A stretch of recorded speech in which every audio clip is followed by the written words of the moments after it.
বিসমিল্লাহির রহমানির রহিম। একটু দেরি হয়ে গেল আসলে অন্য একটা কাজে। তো যাই হোক, আজকে লাইভে আসার একমাত্র উদ্দেশ্য হচ্ছে, আপনারা জানেন যে গত 2-3 দিন ধরে বাংলাদেশে বুলবুল এবং 21শে টেলিভিশন নিয়ে যে ঘটনাগুলো ঘটছে সেগুলো নিয়ে আপনাদের অনেক প্রশ্ন আমাকে জবাব দিতে হচ্ছে, এবং আরও অন্যান্য যেসব ঘটনাগুলো আছে সেগুলো নিয়েই কিছু কথা বলবার জন্য।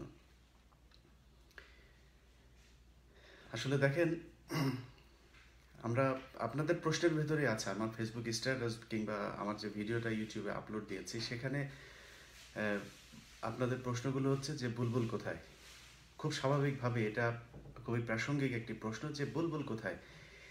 একটি ঘটনার কোনো অন্যায় যদি হয়ে থাকে, সেই ঘটনায় যদি দুজন ব্যক্তিকে যদি দায়ী করা হয়, সেখানে একজন ব্যক্তি কেন আইনের আওতায় আসবে? এটা খুবই স্বাভাবিক একটা প্রশ্ন।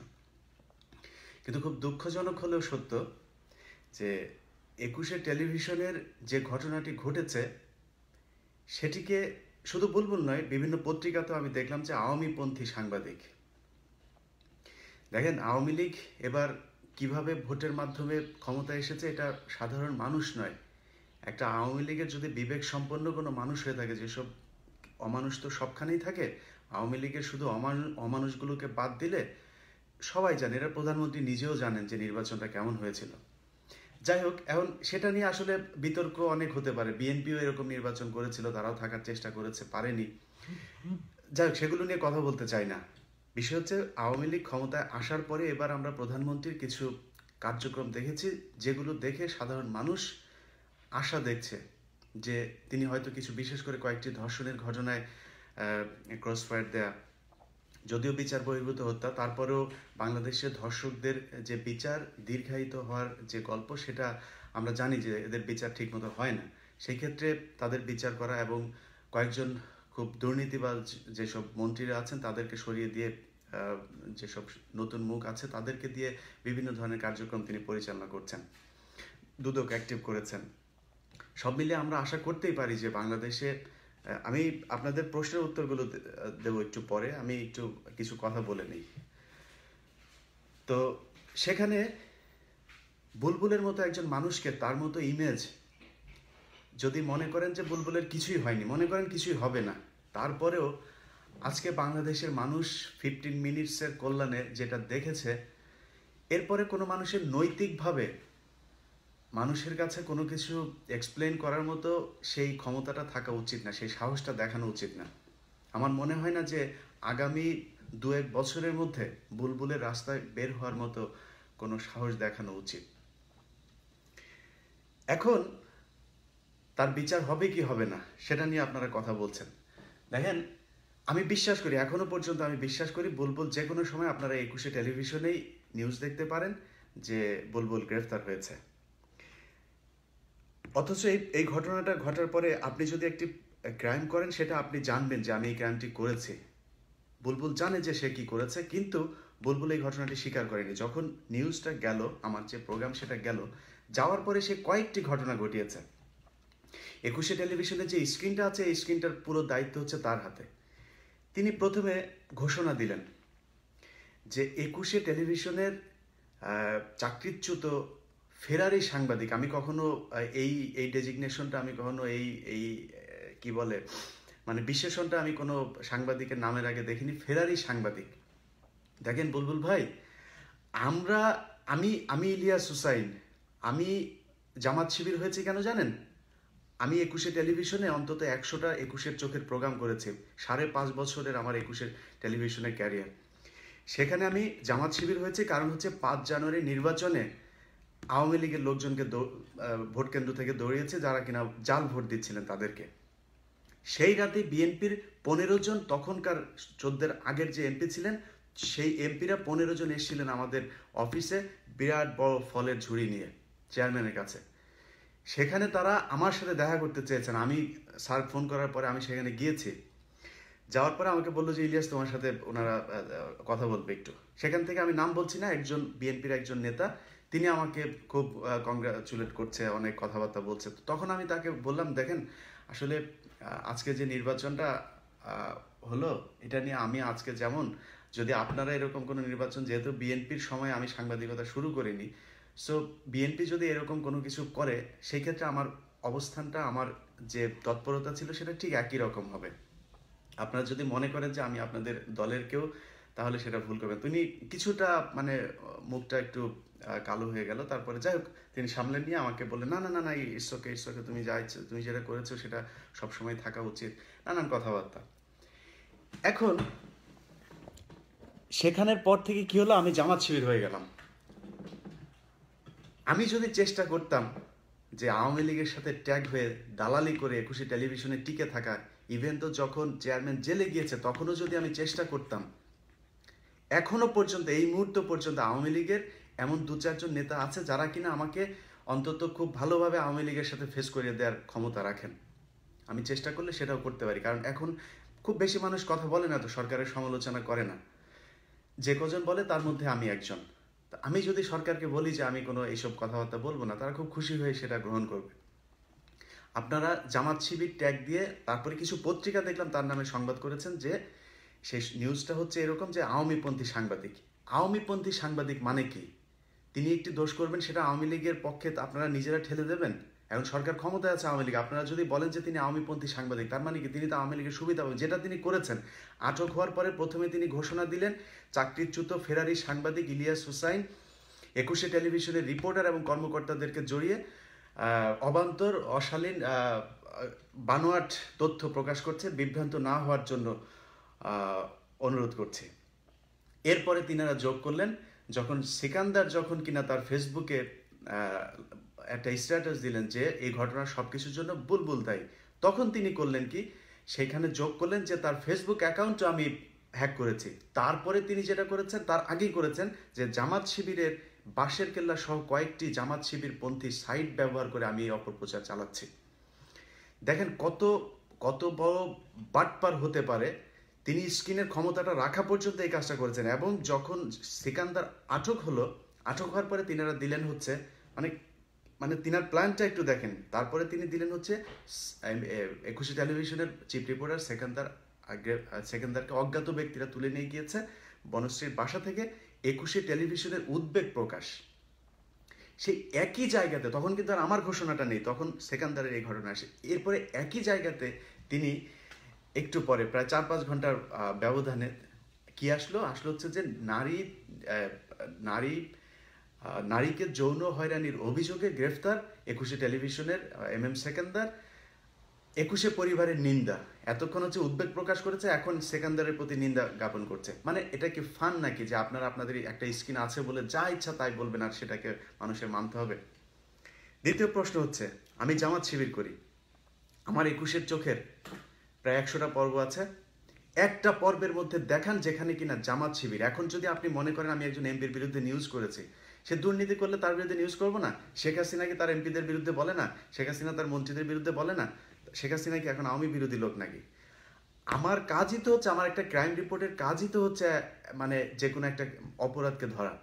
তাহলে তো আমার সেখানে পুলিশের লোক আসবে, সেখানে আমলা আসবে, সেখানে একজন রাজনীতিবিদ আসবে, আসতেই পারে। সেটা মানে আমি জামাত শিবির নয়। 2 নাম্বার, আপনি একটা কথা বলেছেন ঘোষণার মধ্যে যে তার বিরুদ্ধে চাঁদাবাজির অভিযোগও আছে একুশে টেলিভিশনের নাম ভাঙিয়ে। দেখেন বুলবুল ভাই, আপনি একুশে টেলিভিশনে এসেছেন 2015 সালে। আপনি আসার অন্তত 6 মাস আগে আমি একুশে টিভি ছেড়েছি। আপনি বললেন যে আমার বিরুদ্ধে চাঁদাবাজির অভিযোগ আছে। আমি একুশে টেলিভিশন ছাড়ার আগ পর্যন্ত, ইভেন দো আপনি যে কথাটা বলেছেন দুদিন আগে, সেই কথা বলার আগ পর্যন্ত বাংলাদেশে আমাকে নিয়ে চাঁদাবাজির অভিযোগ করেছে এমন কোনো ব্যক্তি আছে? আমার নামে কোনো মামলা আছে? আমার নামে কোনো জিডি হয়েছে? এখন পর্যন্ত কোনো অভিযোগ অফিসে এসছে? এখন পর্যন্ত আসেনি। আমি যে পর্বগুলো করেছি আপনাকে চ্যালেঞ্জ করলাম, এই ভিডিওতে সারা দেশের মানুষের সামনে আপনাকে চ্যালেঞ্জ করলাম, আপনি একটু কাইন্ডলি, আমাদের দেশে একটা রীতি চালু আছে, সবাই করে না, অন্যভাবে নেবেন না, কিছু সাংবাদিক আছে যারা ক্রাইমে কাজ করে বা বিভিন্নভাবে একটা নিউজ করতে গেলে ওই যে পক্ষের পক্ষে করতে যায়, অর্থাৎ যিনি কিনা ভিকটিম তার পক্ষে নিউজ করতে গেলেও একটা হয়, মানে সমঝোতা হয় আর কি, যে এত টাকা দিতে হবে এই সেই। আমি 100টা পর্ব করেছি, একজন মানুষকে আপনি নিয়ে আসবেন যিনি বলেছেন যে তিনি আমাকে টাকা দিতে চেয়েছেন এবং সেই টাকা আমার পকেটে ঢুকানোর ক্ষমতা তিনি রেখেছেন। একটা প্রমাণ নিয়ে আসবেন। জীবনে কোনোদিন ফেসবুকে এসে বড় বড় কথা বলবো না। অথচ এই মাত্র কদিন আগে আপনার গ্রুপের লোক, কথা বলতে চাইনি, আজকে কথা বলতে হবে, মিরাজ মিজু এবং আপনাদের ক্যামেরাম্যানটার নাম ভুলে গেছি, এই দুজনকে ধরে এই যে ব্যায়াম, আপনাদের সোনারগাঁর পিছনে যে ব্যায়াম স্কুল, সেই স্কুলের পাশে একজন আওয়ামী লীগ নেতা বেল্ট খুলে পিটিয়েছে চাঁদাবাজির জন্য। তিনি আপনার খুব কাছের লোক। এই মিরাজ মিজু যেদিন আমাদের প্রেসিডেন্ট জিল্লুর রহমান মারা যায়, সেদিন এয়ারপোর্টের সামনে আমাকে ডিউটিতে পাঠিয়েছিল এবং সেখানে আওয়ামী লীগের লোকজন সব দাঁড়িয়ে রয়েছে। একজন আমাকে নিয়ে খুব টানাটানি করছে, যে বলছে যে আমাদের ওয়ার্ডের সভাপতি এসে তাদের এসে আমার হাত ধরে টেনে নিয়ে যাচ্ছে সে। আমি বললাম, ওয়ার্ডের সভাপতি এসে তাতে কী হয়েছে? হ্যাঁ, সে আমাকে কিছু টাকা দিয়ে তারপরে বলছে যে নেন নেন এটা নেন। আমি বিরাট জোরে এক ধমক দিলাম। ধমক দেওয়ার পরে উনি চলে গেছে। আমাকে বলছে, ক্যামেরাম্যানকে গিয়ে জিজ্ঞেস করছে যে মিরাজ মিজু ভাই কই, মিরাজ মিজু ভাই কই, মানে উনি হলে আর কি জিনিসটা ভালো হতো। যাই হোক, সেসব নিয়ে কথা বলতে চাই না, ওখানে থাক।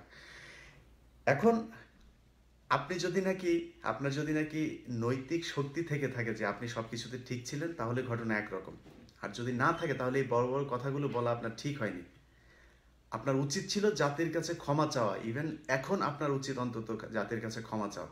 আপনার পরিবার জানে, আমি কিন্তু আপনার পরিবারের খবর জানি। আপনার স্ত্রী এবং আপনার পরিবারের কিছু সদস্য এর আগে থেকে আপনার নিশোর সাথে যখন অপকর্মের ঘটনা ফাঁস হয়েছিল, তখন থেকেই তারা এই বিষয়গুলো জানে। তো আশা করি 21শে টেলিভিশন কর্তৃপক্ষ যারা এই ঘটনার যতটুকুই হোক, তারা আমার মনে হয় যেটা করার দরকার তারা সেটাই করেছে। এখন যারা আছেন, সাজেদ রুমেল, তিনি বুলবুলের আরেক সৈনিক। এই সাজেদ রুমেল সম্পর্কে অনেক কথাই আসছে। আসলে আমি এই প্রোগ্রাম দেওয়ার পরে আমার জিমেলে মানে এমন ভয়ঙ্কর কিছু তথ্য এসছে। একটা মডেল আমাকে জিমেল করেছে, তারপরে আমাদের 21শে টেলিভিশনের যে প্রেজেন্টাররা কথা বলতে চায়নি, তারা এখন কথা বলছে। তো এই বিষয়গুলো মিলিয়ে আমি তো চাই, আমি খুব আড্ডাবাজ একটা ছেলে। আমার ইচ্ছা করে আমার বন্ধু বান্ধব নিয়ে ঘুরি, আমারও দেশে যেতে খুব ইচ্ছা করে। কিন্তু আমি যদি এভাবে চলতে থাকি, আমার তো দেশে যাওয়া একেবারে আনসার্টেন একটা পরিস্থিতির মধ্যে পড়বে। কিন্তু এখন যে তথ্যগুলো এসছে, এগুলো যদি দেই, এমন লোকের বিরুদ্ধে এসছে, এই ঘটনাগুলো আসলে দেয়াটা খুবই বিপজ্জনক। আমি তো জানি আমি যে কাজগুলো করছি বা করেছি আগেও। ছোট্ট একটা কথা বলি, আজকে যিনি সেনা প্রধান আছেন, আমি ওনার প্রতি যথেষ্ট সম্মান রেখেই বলছি, কারণ উনি আমাকে কিছুটা বিপদে ফেলার চেষ্টা করলেও পরে উনি আমাকে সেভ করেছিলেন। তিনি তখন বিডিআরের মহাপরিচালক। আপনাদের মনে আছে যে কুমিল্লা বর্ডার নিয়ে একটা নিউজ করেছিলাম, সেই নিউজটা নিয়ে আমাদেরকে আটকেও রাখা হয়েছিল পুরো একটা রাত, আমাদের ক্যামেরা নিয়ে যাওয়া হয়েছিল। যদিও পরে সেই নিউজটা আমরা প্রচার করেছিলাম, কিন্তু সেটা আমাদের 21-এর চোখ রাত 9:30 একবার যায়, সকালে 9:30 একবার যায়। শুক্রবারে সকালেরটা আমরা প্রচার করতে পারিনি। প্রোগ্রাম যাওয়ার পরই আমাদের অফিসে ফোন করে একটা সংস্থা থেকে অকথ্য ভাষায় গালাগাল করলো, আমাদের সম্পাদককেও গালাগাল করলো। আমি ততক্ষণে আমার 21-এর চোখ অনেয়ার পরে আমি আমার গাড়ি নিয়ে আমি বাসায় চলে গেছি। আমাকে অফিস থেকে ফোন করলো আমাদের সম্পাদক মাসুম মাহবুব, বললো ইলিয়াস কোথায়? আমি বললাম ভাই আমি বাসায় চলে আসছি। বলছে যে তুমি গাড়ি ছেড়ে দিয়েছো? আমি বললাম না। বলছে গাড়ি নিয়ে রাতে সারা রাত রানিংয়ে থাকো, কোথাও থামবা না, ফোনটা অফ রেখে ড্রাইভারের নাম্বার দিয়ে আমার অফিসে ইনফর্ম করো যে কোন নাম্বারটা তোমার সাথে আছে। কি হয়েছে কিছু জানি না। এরপরের দিন অফিসে ফোন করলাম, সারা রাত আমি নরসিংদী, ভৈরব, তারপরে এইদিকে সাভার, নারায়ণগঞ্জ, বিভিন্ন জায়গায় ঘুরলাম, ফোন অফ।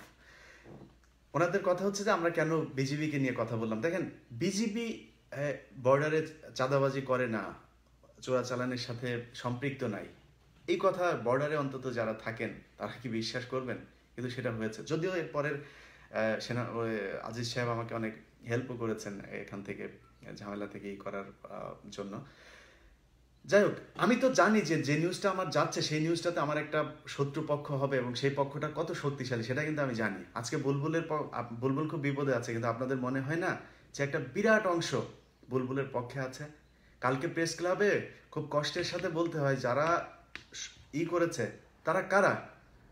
এখানে কেন শ্যামল দত্ত নেই, এখানে কেন মুন্নি শাহ নেই, এখানে কেন ইকবাল সোবহান সাহেব নেই, কেন নেই? তাদের তো থাকা উচিত ছিল। তারা কি চান তাদের মেয়ে অন্য অফিসে জব করতে গিয়ে তারপরে ধর্ষিত হোক? বাংলাদেশের এমন কোনো অফিস আছে যেখানে যৌন হয়রানি হয় না? আপনি এটাকে সেভ করছেন। আপনার মেয়ে পুলিশে চাকরি করে, পুলিশেও যৌন হয়রানির ঘটনা হয়। আমাকে চিঠি পাঠিয়েছে, এবং যদি আমি জানি না এখনো সেটা নিয়ে আরেকটি পর্ব করবো কিনা, যদি করি তাহলে দেখবেন যে সেখানে কি কি ঘটনা আছে। বাংলাদেশে এমন কোনো জায়গা নেই যেখানে যৌন হয়রানি হচ্ছে না। আপনি যদি অন্যজনের মেয়েকে যদি বিপদে ফেলতে চান, যে সে বিপদে পড়েছে সেটা এভাবেই থাকুক, আপনার মেয়ে আরেক অফিসে জব করে, সেখানে সে এটার শিকার হবে।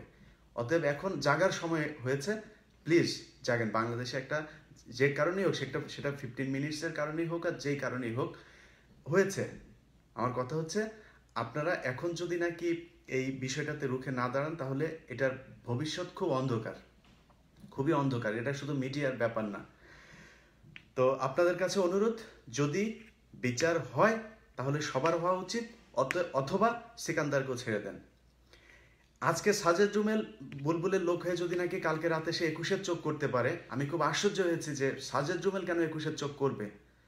কারণ সে এইসবের, সে বুলবুলকে এই এই লাইভে আসার কিছুক্ষণ আগেও একজন ইনফর্ম করলো, আমার অফিসে তার সাথে কথা বললাম, সে বললো বুলবুলের খুবই খাস চামচা হচ্ছে গিয়ে এই সাজেদ জুমেল, যিনি কিনা তাকে বিভিন্নভাবে মেয়েদের সাথে মিট করিয়ে দেয়া, তার বাসা ব্যবহার করতে দেয়া, এটা মিরাজ মিজু, এরা খুবই মানে ঘনিষ্ঠভাবে তার সাথে করে। এবং এর বিনিময়ে তারা কি পেয়েছে? সাজেদ জুমেলকে যেখানে 21-এর চোখ করার কারণে প্রতি রাতে 500 টাকা দেওয়া হতো প্রেজেন্টারকে, সেখানে সাজেদ জুমেলকে দেওয়া হয় 2000 টাকা।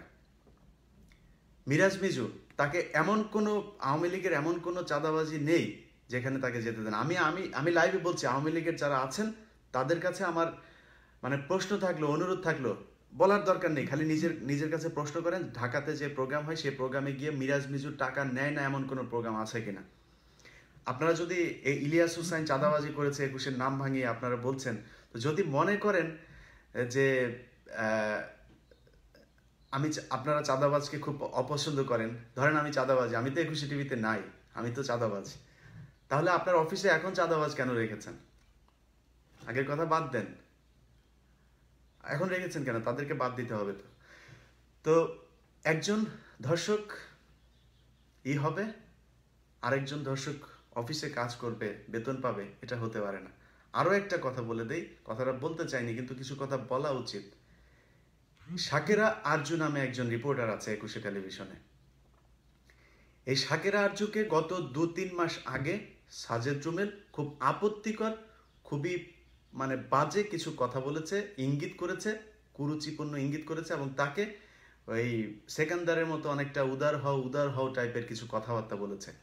আমি খুবই দুঃখিত শাকেরা আপু, আমি আপনার খারাপ চাই না, কিন্তু আমি মনে করি আপনাদের মতো প্রতিবাদী, আপনাদের মতো চরিত্রবান মেয়েদের রুখে দাঁড়ানো এবং এই কথাগুলো নিয়ে অভিযোগ করা। আপনি তো পাপ করেননি, আপনি যেটা করেছেন সেটা আপনার সম্মান বাঁচানোর জন্য আপনি প্রতিবাদ করেছেন, এবং আপনি সাজেদকে জুতা দিয়ে পেটাতে গিয়েছেন। কেন পেটাতে গিয়েছেন এই অভিযোগগুলো 21 টেলিভিশন কর্তৃপক্ষের কাছে করুন প্লিজ। কারণ হচ্ছে আপনাদের 2-4 জনের জন্য অনেক মেয়ের জীবন বাঁচবে, অনেক মেয়ের জীবন বাঁচবে। প্রেস ক্লাবে কালকে যে সমাবেশ হয়েছে, যে মানববন্ধন হয়েছে, সেখানে একটা মেয়ে কান্না করেছে, সেই মেয়েটাকে আমি চিনি, সেও 21 টেলিভিশনের, এবং তার সাথে বুলবুল কি করতে চেয়েছে সেটাও আমি জানি। এটা চলতে পারে না। তো সব শেষে আপনাদের কাছে অনুরোধ করতে চাই,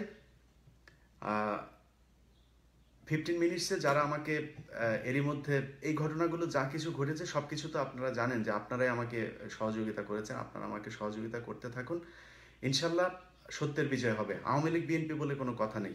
আমি ইলিয়াস, বিএনপি ক্ষমতায় আসলো আপনারা দেখবেন, যদি বেঁচে থাকি বিএনপি ক্ষমতায় আসলে আমি ভালো অবস্থানে থাকবো না, আমরা কখনোই ভালো অবস্থানে থাকি না, কিন্তু এই বুলবুলরা ঠিকই দেখবেন তখনও খুব ভালো পরিস্থিতির মধ্যে আছে। আজকের মতো এটুকুই।